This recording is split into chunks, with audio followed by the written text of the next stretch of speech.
السلام علیکم ورحمۃ اللہ وبرکاتہ۔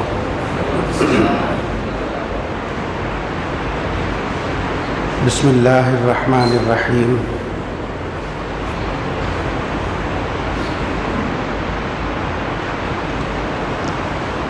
الحمد للہ رب العالمین،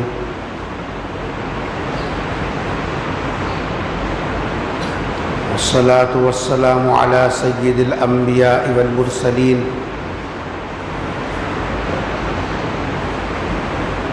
لا الہ الا اللہ الحلیم الکریم، سبحان اللہ رب العرش العظیم، الحمد للہ رب العالمین۔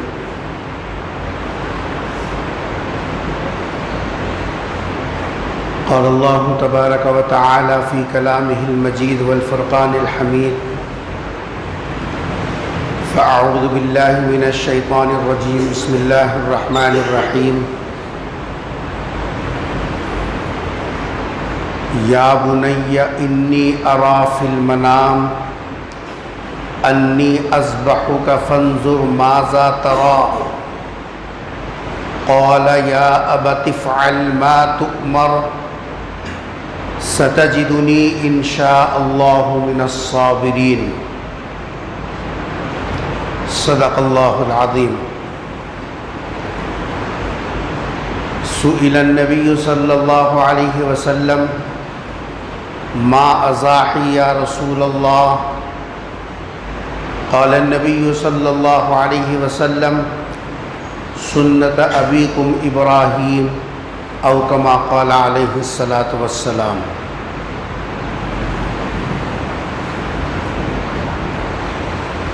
آج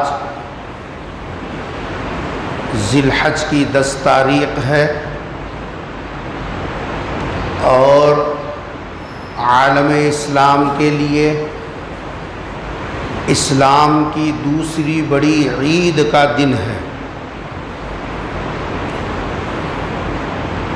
ہم اللہ سے دست بدعا ہیں کہ اللہ تبارک و تعالی وہ تمام خیر و برکات جو حاجیوں کو عرفات کے میدان میں بلا کر مزدلفہ کی وادیوں میں اور منا کے ڈیروں میں اللہ تعالیٰ اپنے مہمانوں کو عطا فرما رہا ہے، اللہ ان سب میں ہم سب کا حصہ نصیب فرمائے۔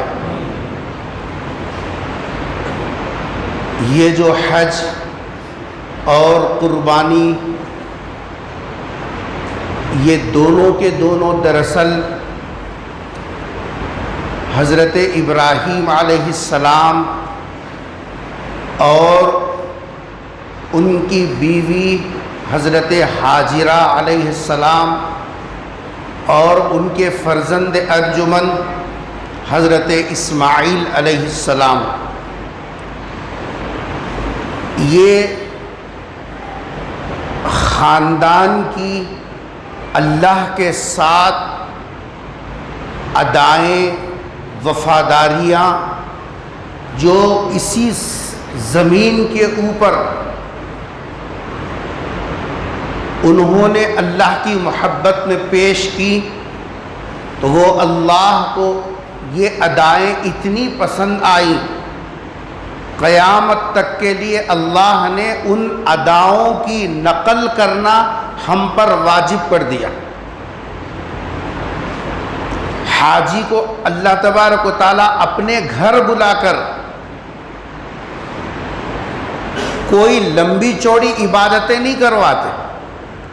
اللہ کرے کہ سب کو حج نصیب ہو اور دیار خدا اور دیار نبی پر بار بار حاضری کی توفیق نصیب ہو۔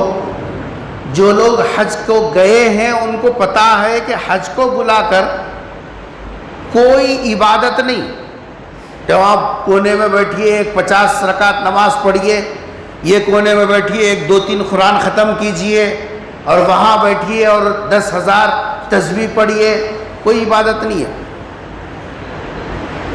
اللہ تعالیٰ وہاں بلا کر 5 دن بھی، جو حج کے 5 دن ہوتے ہیں، 8 ذی الحج، 9 ذی الحج، 10 ذی الحج، 11 اور 12، یہ 5 دن حج کے ایام کہلاتے ہیں۔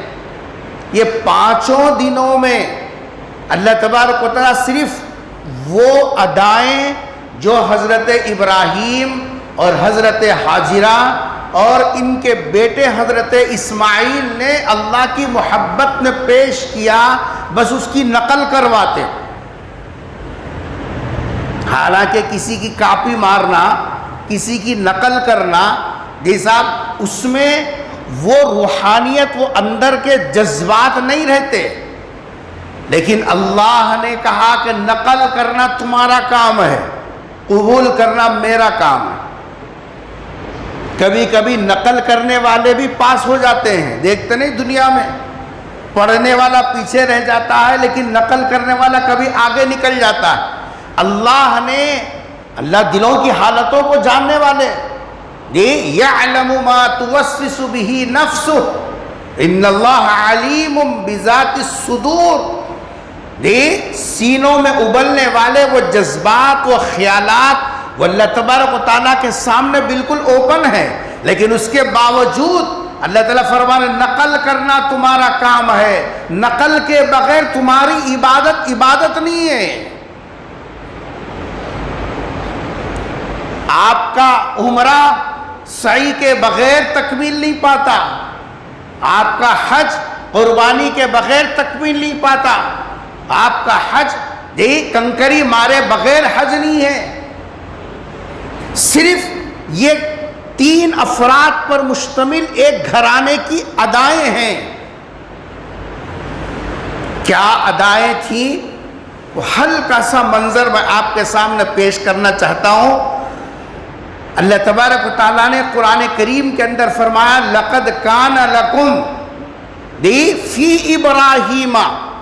حضرت ابراہیم علیہ السلام کی زندگی کے بارے میں قرآن نے کہا اسوہ.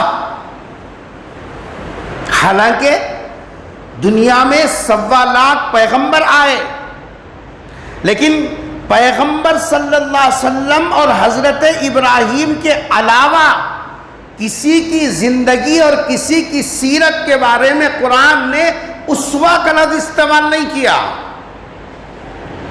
معلوم یہ ہوا حضرت ابراہیم علیہ السلام کی زندگی وہ قیامت تک آنے والے لوگوں کے لیے ایک ایسا نمونہ ہے. جیسے حالات حضرت ابراہیم علیہ السلام پر آئے، اس امت پر بھی وقتاً فوقتاً ویسے نشیب و فراز، ویسے حالات اس قیامت تک آنے والے لوگوں پر آتے رہیں گے. ایسی حالت میں ابراہیم کی زندگی تمہارے لیے نمونہ ہے. حضرت ابراہیم نے ان حالات میں کیسا قدم اٹھایا. ایمان والوں کو چاہیے ان کی زندگی کو سامنے رکھ کر ویسا قدم اٹھائے. اور دوسرے ہمارے پیغمبر صلی اللہ علیہ وسلم کی زندگی کو اسوہ بتایا. حضرت ابراہیم علیہ السلام بھئی پہلے سے بیٹھنے والے ہی فاصلے کے ساتھ بیٹھے اللہ کے واسطے، اور پورے 3 حصوں تک نماز کے لیے جگہ ہے، اور وہاں آپ اپنی اپنی صف کے اندر ہی پہلے بیٹھیں تاکہ جو ہے پریشانی نہ ہو. کیا بولا تھا؟ جو صف میں بیٹھنے والے خود خیال کر لینا، 7-8 آدمی ایک صف جو بیٹھے. مسجد کے باہر تک آپ بیٹھ سکتے ہیں. جو نوجوان اس سلسلے میں ذمہ دار ہیں وہ لوگ ذرا اوپر کے حصے میں پہنچائیں ساتھیوں کو.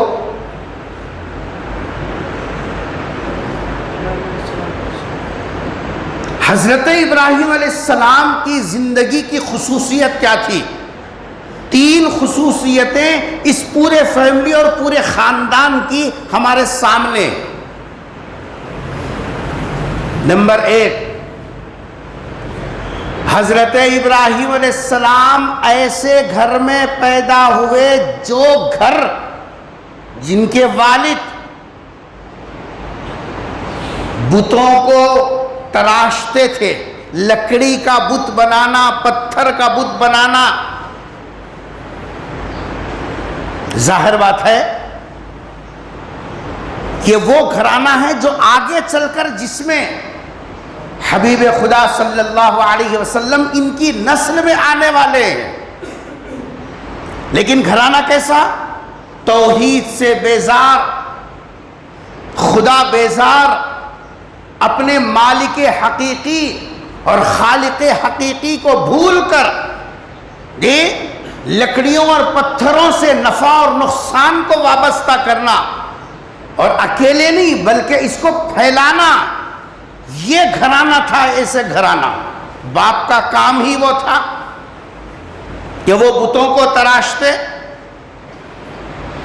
حضرت ابراہیم علیہ السلام کو جب شعور آیا تو حضرت ایک طرف باپ ہے، باپ کا کام ہے. کام کون سا ہے؟ اللہ کو ناراض کرنے والا، خدا کے غضب کو بھڑکانے والا، اللہ کے ساتھ بغاوت کرنے والا، وہ کام باپ کر رہا. گھرانہ ہی نہیں، پورا سماج، پورا ماحول اسی کے اندر ڈھلا ہوا. اور حضرت ابراہیم علیہ السلام کو اللہ تبارک و تعالیٰ نے وہ فراست دی جس کو قرآن نے کہا وَلَقَدْ آتَيْنَا إِبْرَاهِيمَ رُشْدًا. وہ سمجھداری، وہ فراست، وہ دوربینی اللہ تبارک و تعالیٰ نے حضرت ابراہیم علیہ السلام کو عطا فرمائی. دیکھ رہے تھے کہ گھرانہ جو پیدا کرنے والا ہے اس سے بغاوت والے ماحول میں ہے. عمر کا تقاضا، باپ بڑی عمر کے ہیں، بیٹا بیٹا ہی ہے، چاہے کتنی عمر کا ہو جائے، بہرحال وہ اس کا درجہ، اس کی عمر، اس کا مرتبہ چھوٹا. لیکن باپ کے کام سے مطمئن نہیں. اللہ اکبر. قرآن کریم کے اوپر اپنی جانیں نچھاور ہوں. اللہ تبارک و تعالیٰ نے قرآن کریم کے اندر وہ باپ اور بیٹے کہ آپس میں گفتگو کرنا، قرآن نے اپنا صفحہ اس کے لیے پیش کر دیا. اور حضرت ابراہیم علیہ السلام نے باپ سے کہا، کیسا کہا؟ اِذْ قَالَ لِأَبِيهِ یا ابتی لِمَ تَعْبُدُ مَا لَا يَسْمَعُ.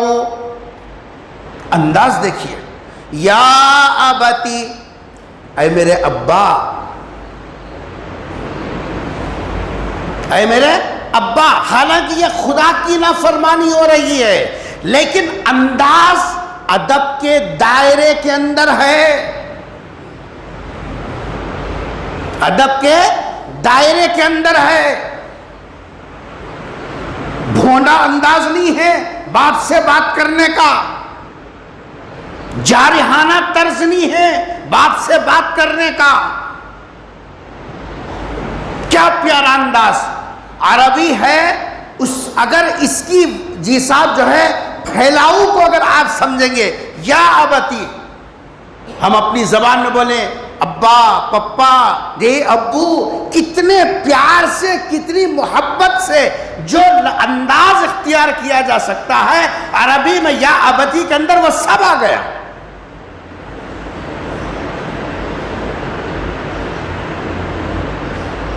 یہ نہیں کہا کہ تمہارا عمل غلط ہے، یہ کہا اس کے ساتھ تاکہ سمجھ میں بھی آئے.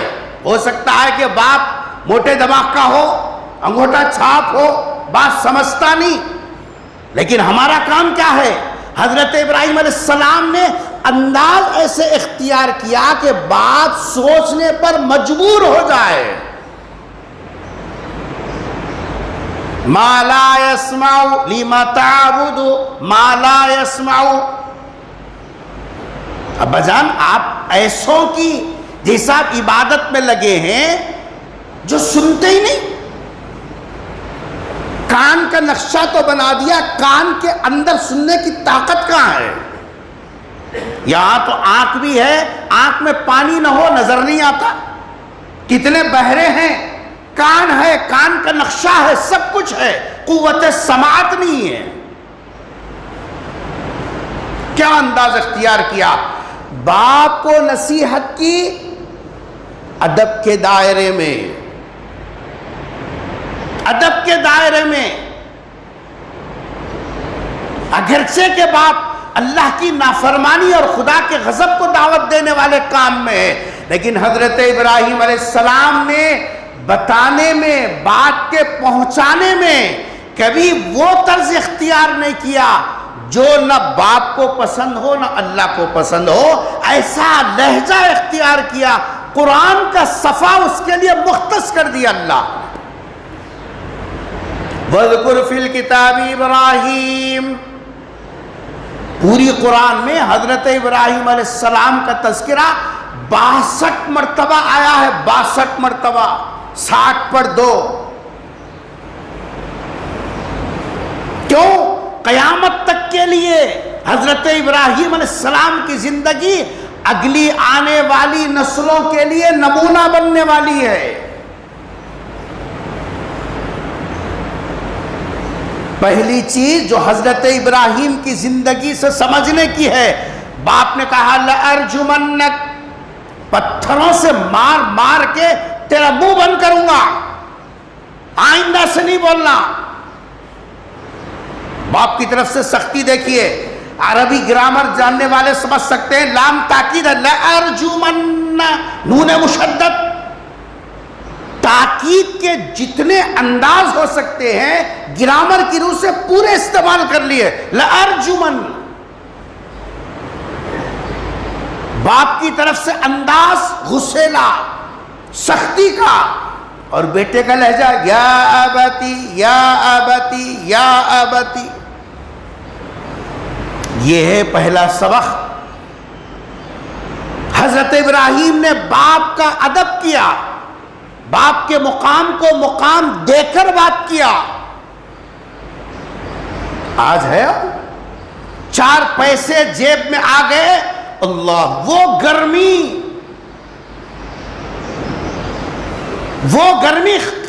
گھرانے کا گھرانہ بھسم ہو رہا اس کے اندر، احساس تک نہیں ہے۔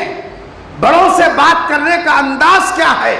ساری دنیا کے بڑے ایک طرف، باپ کا مقام اپنی جگہ، وہ پیتا ہو، وہ کھاتا ہو، وہ کچھ بھی کرتا ہو، لیکن باپ باپ ہے۔ اس سے بات کرنے کا انداز ذرا بھی بگڑ گیا، تمہاری عاقبت خراب ہو جائے گی۔ چاہے تم سجدے مارتے رہو، کعبے کے چکر لگاتے رہو، تسبیح کے مالا جپتے رہو، لیکن تمہارا لہجہ بدل گیا، ختم۔ نبی علیہ السلام کی خدمت میں ایک نوجوان آ کر اپنے باپ کی شکایت کی۔ اللہ کے رسول صلی اللہ علیہ وسلم نے جب سنا تو باپ کو بلا بھیجا۔ قاصد گیا، گھر کو جا کر کہا کہ نبی آپ کو بلا رہے ہیں، اور وجہ کیا ہے؟ آپ کے بیٹے نے شکایت کی، نہیں اس لیے نبی بلا بھیج رہے ہیں۔ باپ باپ ہی ہے۔ کتنی راتیں بیٹوں کے لیے کیسے کیسے گزارے، اس کے دل سے پوچھو۔ کیسے کیسے فاقے اولاد کی محبت میں اور اولاد کے لیے کیسے فاقے برداشت کیے، اس باپ سے پوچھو۔ کتنے لوگوں کی کڑوے کسیلے سنے، اس باپ کے دل سے پوچھو۔ تمہاری خواہشوں کو پورا کرنے کے لیے کتنے لوگوں کے سامنے ہاتھ پھیلانے کی ذلت برداشت کی، اس باپ سے پوچھو۔ جب پیغام پہنچا نبی بلا رہے، تمہارے بیٹے نے شکایت کی، دل کے اندر ایک ایسی ہوک اٹھی، دل ہی دل میں عربی میں کچھ اشعار جس میں اپنے دکھ کا، درد کا احساس تھا، وہ دل ہی میں گھوم رہے تھے، ابھی زبان پہ نہیں بولے۔ اور یہ دل کی آہ عرش الہی پر پہنچی۔ وہ آدمی ابھی آیا نہیں نبی کے مجلس میں، حضرت جبرائیل علیہ السلام تشریف لائے، اور جبرائیل نے آ کر کہا رب ذوالجلال یہ کہہ رہے ہیں وہ آدمی آئے، باپ آئے تو پہلے اس کے دل میں جو الفاظ گھوم رہے ہیں وہ سننا کیا ہے۔ نبی کی خدمت میں حاضری ہوئی، مقدمہ کیا تھا؟ بیٹا شکایت کیا، تو پوچھنا وہ تھا. پیغمبر فرماتے ہیں شکایت بعد میں، پہلے یہ بتاؤ تمہارے دل میں جو اشعار کے الفاظ گونج رہے ہیں وہ بتاؤ کیا ہے. کہ اللہ کے نبی میں نے زبان سے نہیں پڑھا، مجھے معلوم ہے نہیں پڑھا، لیکن تمہارے دل میں جو الفاظ گھومے وہ عرش الہی پر پہنچ چکے اور جبرائیل کے واسطے سے اللہ نے میرے پاس پہنچا دیے. میں سننا چاہتا ہوں وہ اندر کا درد کیا ہے، وہ اندر کی کڑن کیا ہے. یہ ہے وہ باپ کے دل کی آہیں براہ راست عرش اعظم تک پہنچتی ہیں. پیسے کا نشہ، جوانی کی گرمی، کام کاج کا بوجھ، یہ سب اپنی جگہ ہے. ایک ہوک جو اٹھی عرش ہل گیا. یہ ہے حضرت ابراہیم علیہ السلام کی زندگی کا سبق. اپنے گھروں میں، اپنے ملنے جلنے والوں میں، اپنے قریبی لوگوں میں، اپنے بڑوں میں، اگرچہ کہ تم دیکھ رہے ہو کہ شریعت کی مخالفت ہے، اصلاح ضرور کرو مگر ادب کے دائرے میں ہو کر. باپ کو باپ کا مقام دیتے ہوئے بات کرو، یہ نہیں کہ تم پھوہڑ انداز استعمال کرو. باپ کی طرف سے سختی آ رہی ہے، لارجمنک کہا جا رہا ہے، لیکن حضرت ابراہیم نے یا ابتی کہا. گھر سے نکل گئے، وقال انی ذاہب الی ربی سیہدین. آپ گھر سے نکالو میں نکل جاتا ہوں، مگر میرا اپنا جو فرض ہے، میری اپنی جو ذمہ داری ہے وہ تو کروں گا. بھائی بولتے رہے لیکن ادب کے دائرے میں. باپ نے گھر سے نکال دیا، نکل گئے.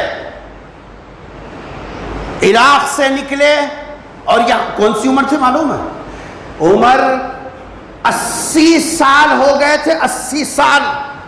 اور یہ 80 سال تک حضرت ابراہیم علیہ السلام گھر سے، سماج کے لوگوں سے، وقت کے بادشاہ سے، نمرود کی آگ سے 80 سال تک اسی جیسا کام کاج میں لگے رہے.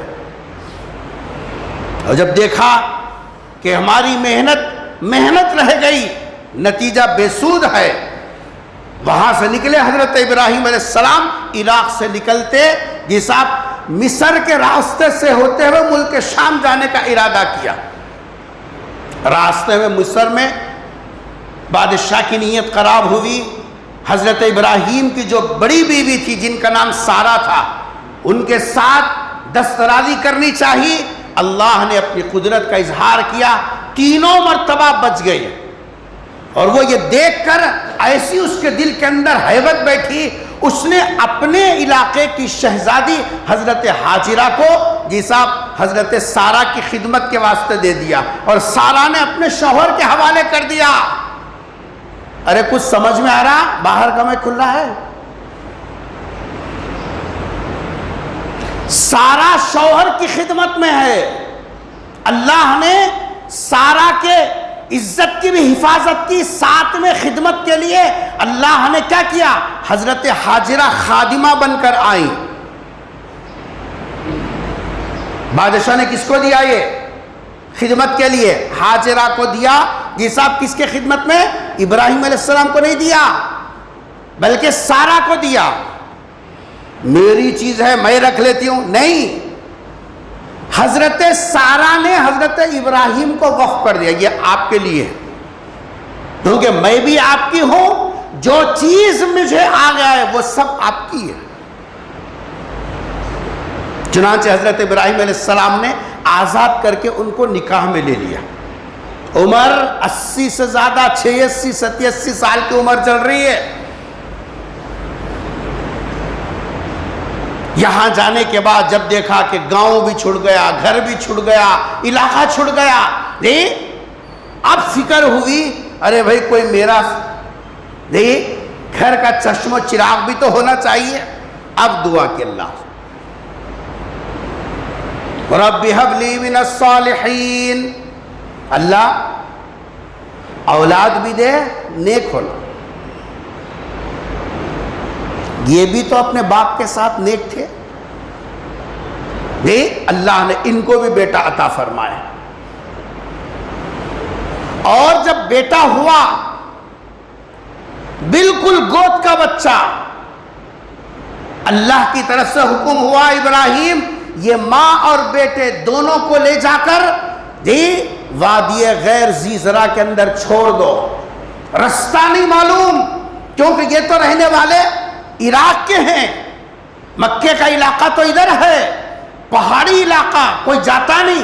کہا کہ جبرائیل تمہاری رہنمائی کریں گے، چلو.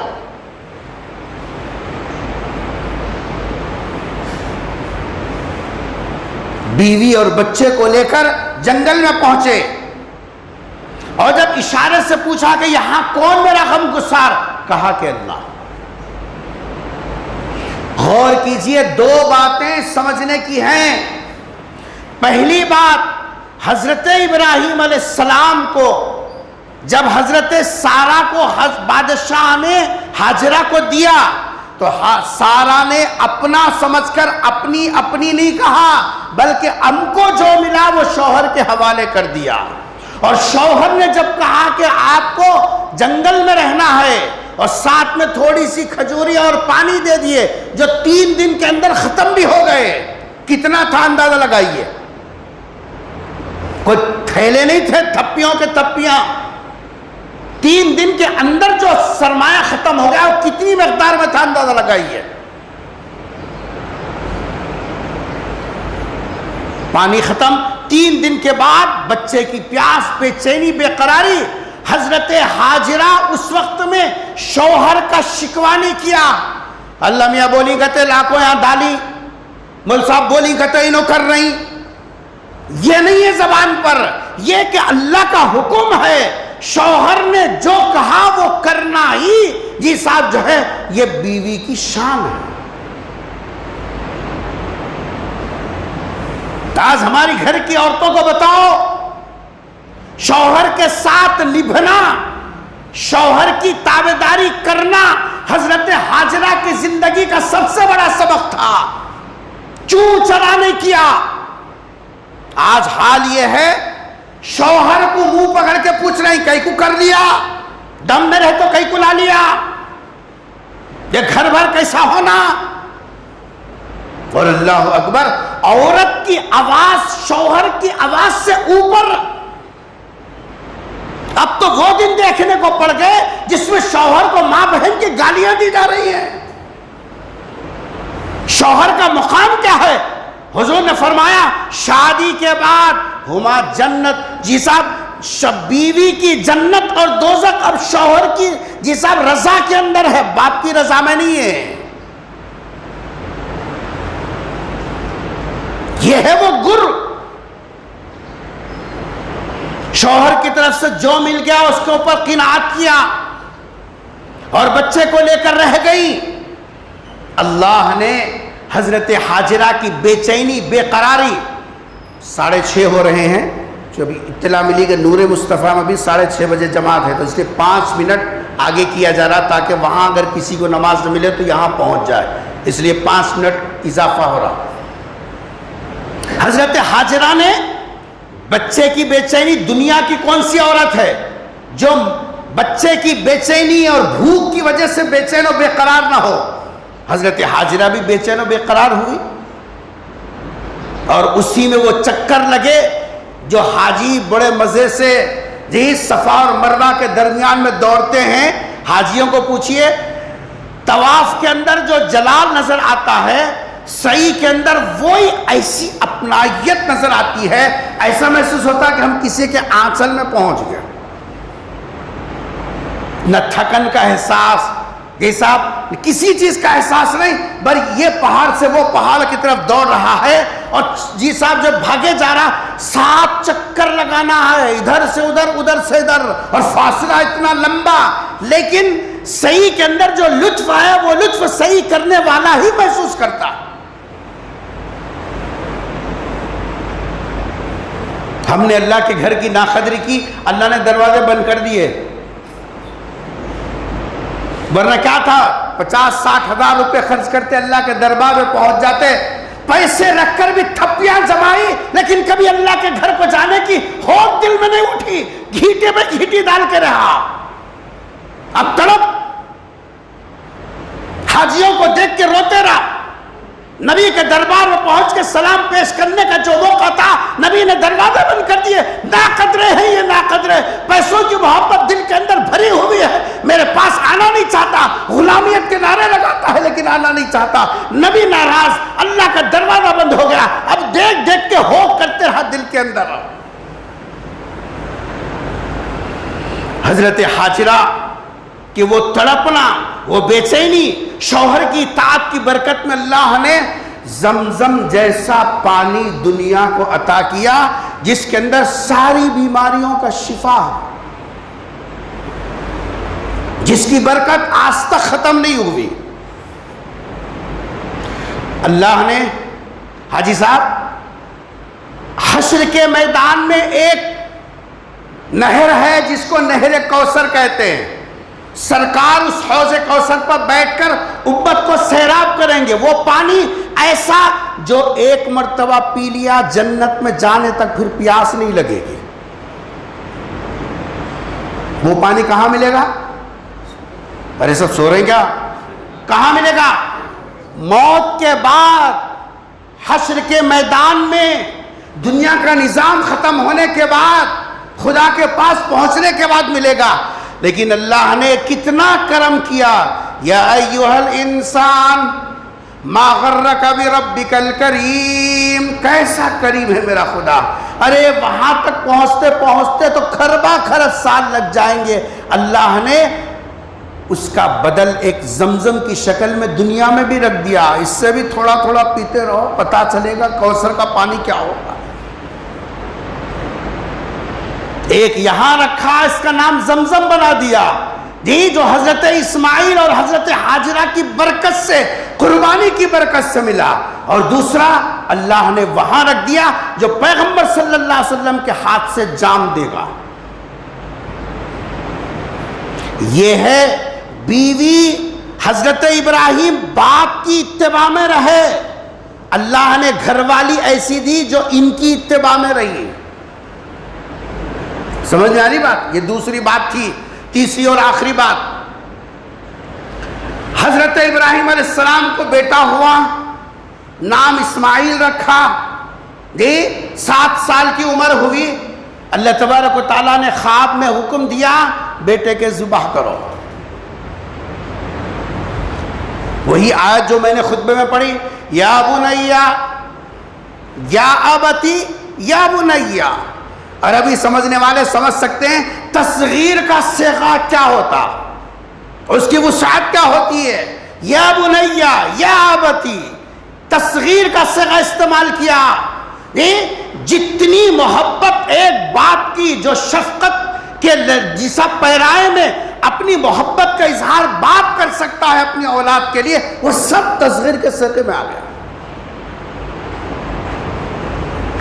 بیٹے سے کہا انی اری فی المنام، بیٹے میں نے خواب میں دیکھا کہ میں تجھے ذبح کر رہا ہوں اور اللہ کی منشا یہ ہے کہ میں تیری قربانی پیش کروں. بیٹے نے کیا جواب دیا؟ قرآن شاہد ہے، دنیا کا کوئی بڑے سے بڑا عقل مند کہتا عقل تسلیم نہیں کرتی. دیکھیں قرآن وہ چیز ہے جس کے بعد اگر کوئی شک بھی کرے گا وہ دائرہ اسلام سے نکل جائے گا. بیٹے نے برجستہ کہا افعل ما تؤمر، ابا جان جو حکم آپ کو ملا آپ پورا کر گزرے،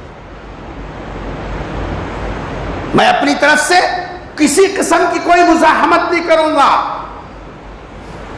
یہ فرما برداری کی انتہا تھی. باپ سے کہا، قرطبی اور در منصور کی روایت اٹھا کے دیکھیے، باپ سے کہا کہ ابا جان یہ آنکھ ایسی چیز ہے جب کسی اپنے سے ٹکراتی ہے، یہ آنکھ ایسی چیز ہے جب کسی اپنے سے ٹکراتی ہے تو اندر محبت کا سمندر ابلنے لگتا ہے. یہ آنکھ اگر بیٹے کی آنکھ سے ٹکرائے اندر شفقت ابلنا شروع ہو جاتی ہے. یہ آنکھ جب اپنے باپ سے ٹکرائے تو عظمت کی وجہ سے ابلنے لگتی ہے.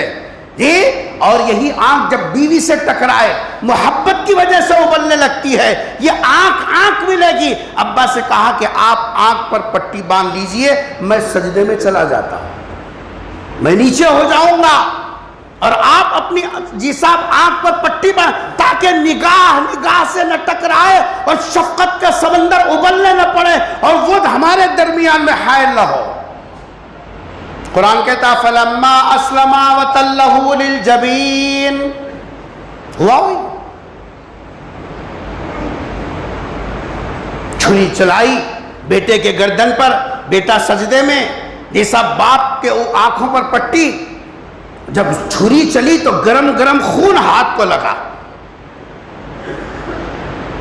ادھر ہاتھ کو لگا، آسمان سے ندا آئی قد صدقت الرؤیا، باپ کیا سمجھ رہے ہیں؟ گرم گرم خون لگا تو چلو میں تو کامیاب ہو گیا، جو اللہ چاہتے تھے وہ دے دیا، میں اس میں کر گزرا، لیکن آواز آ رہی قد صدقت الرؤیا، اور اطمینان ہو گیا، چلو میری قربانی پوری ہو گئی۔